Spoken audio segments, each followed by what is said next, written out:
这把亲情当潜伏手段的特务到底有多恐怖？明明特务的身份即将暴露，他却没有丝毫慌张，非但不跑，还亲自带着身为警察的弟弟参观自己发电报的密室。而他看似不打自招的举动，却成了洗清嫌疑、继续潜伏的关键。各位小伙伴们好呀，今天懒驴就带大家超详细解说光荣时代，看作为特务冷奇的郑朝山如何不费一枪一弹洗清弟弟对自己的怀疑。此时的背景很简单，郑朝阳在白灵的提醒下，意识到哥哥档案里那段去河南支教的空白期，恰好与中统河南情报站的灭门惨案发生在同一时间、同一地点。这个巧合就像一根毒刺，瞬间扎进了郑朝阳的心里。这意味着他的哥哥不仅可能是特务，甚至与这场灭门案有着千丝万缕的联系。我们在南菜园发现的党通局埋藏的档案，知道了中统当年灭门了。因为这个，你对你哥哥有过试探。因为在1944年的春天，你哥哥去河南郑州支教的那些档案全都不见了。也就是说，那段时间，你哥哥在郑州到底做了什么，没有人知道。我怀疑他可能就是鼹鼠。可是后来徐松仁也说了，鼹鼠是个女的，而且鼹鼠杀马老五的时候，你哥哥一直在医院值班，他没有作案的时间，所以他不是鼹鼠。但是这并不能排除他是特务的嫌疑。而此时郑朝阳表现出来的沉默，恰恰就是在告诉大伙，白灵的怀疑没有错。换成你我听到别人这么怀疑自己亲哥是特务，不得跳起来跟他吵一架。而之前得知白灵暗中调查哥哥时，郑朝阳的确是这么做的，可这次他却没有，甚至没有替哥哥辩解半句，因为他也是警察。白灵说的这些，从专业角度看根本没法反驳。他这几秒的沉默，心里早就翻江倒海了。他回想起到北平城后有关特务的一切。个子不高，1.65米上下。为什么？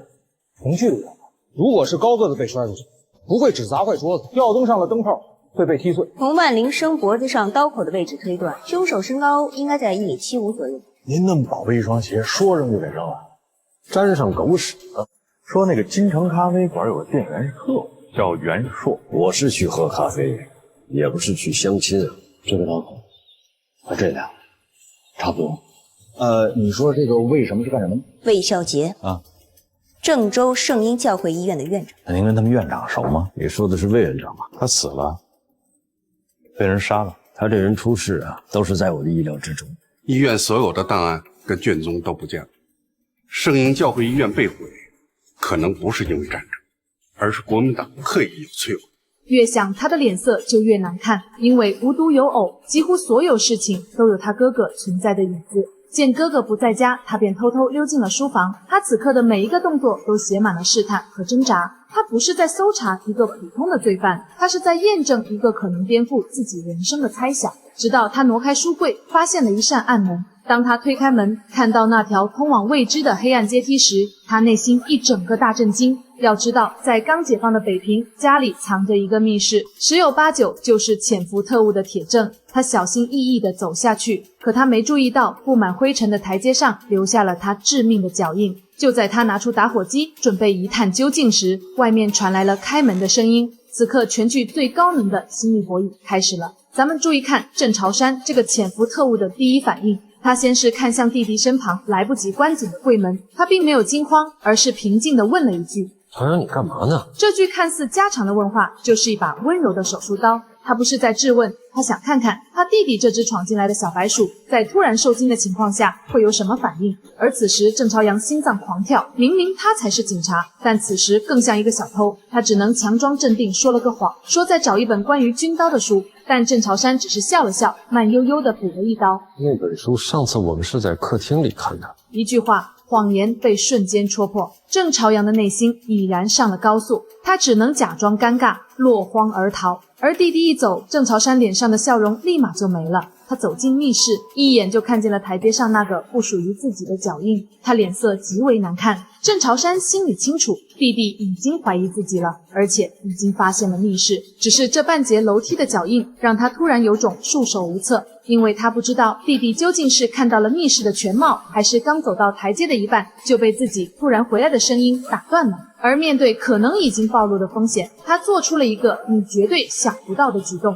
他精心设下了一个局，一个让弟弟自己走进来的局。第二天，郑朝阳找借口搬回家住，本想找机会再探一次，可他不知道他哥早就把剧本写好了，就等他这个主角上场。郑朝山今天特意没上班，还破天荒的在厨房忙活，整得跟个模范大哥一样。在郑朝阳毫无防备之下，郑朝山看似不经意的话差点没把他吓死。你去地下室把我存那些洋酒拿一瓶来啊，去举行。哪儿？地下室？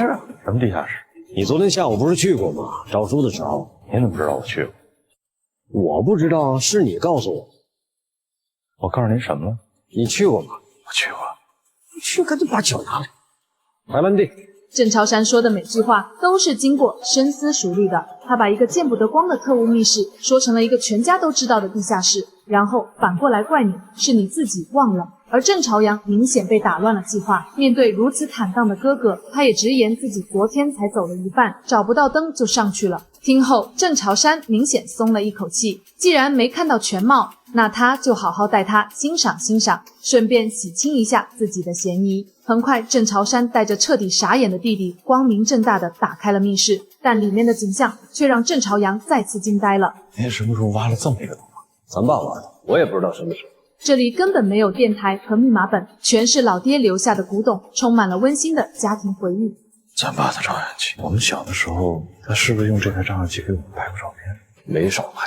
郑朝山用一个精心伪造的、充满温情的空间，彻底覆盖了那个阴暗的、代表着罪恶的真相。而此刻，郑朝阳虽然被亲情所包围，但却依旧没有彻底打消怀疑。您还没告诉我什么呀？您到底是怎么知道我来过这儿？面对弟弟突如其来的质问，郑朝阳本可以直接说他留下了脚印，可他却没有。打好鸡蛋了吗？打开，举高点，面，闻闻什么味儿？哥哥给出的答案让郑朝阳欣然一笑。小伙伴可能就要问了，这不更显得郑朝山像特务吗？其实恰恰相反，因为煤油的味道只要是正常人吸几口空气就能闻出来，可脚印就连郑朝山都得小心翼翼地用手电去查看，谁家好人进地窖要先看有没有脚印的。所以一场顶级的博弈从来不是比谁的拳头更硬，而是比谁更能把握细节，比谁更能重新定义游戏规则。郑朝山的可怕之处不在于他藏得有多深，而在于他能亲手给你盖一座华丽的宫殿，然后让你心甘情愿地相信你之前看到的那个地狱是你自己眼花了。当你的对手开始怀疑自己的记忆和判断时，你就已经赢了。